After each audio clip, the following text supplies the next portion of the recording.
Red rice వండుతున్నానండి.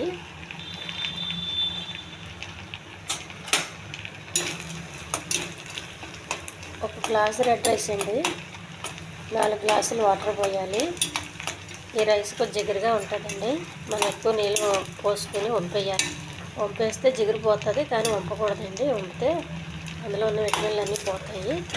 ఇలా జిగురుగా ఉండగానే కొంచెం చల్లారితే పొడి పొడిలాడుతూ ఉంటుంది. బాగానే ఉంటుందండి రుచి. ఈ ఛానల్ నచ్చితే సబ్స్క్రైబ్ చేయండి, షేర్ చేయండి, లైక్ చేయండి.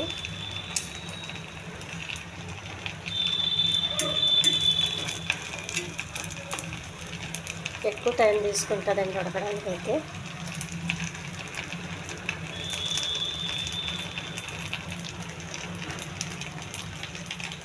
ఇందులో ఏ కూర వేసుకున్నా బాగుంటుందండి.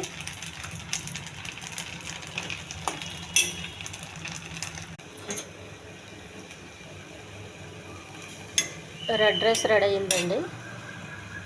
మనం అలా దగ్గర చేస్తూ ఉంటే కొంచెం జిగురు అంతా పోతుందండి. కొంచెం చల్లగా అయ్యేటప్పటికి జిగురు కొంచెం తగ్గుతుంది.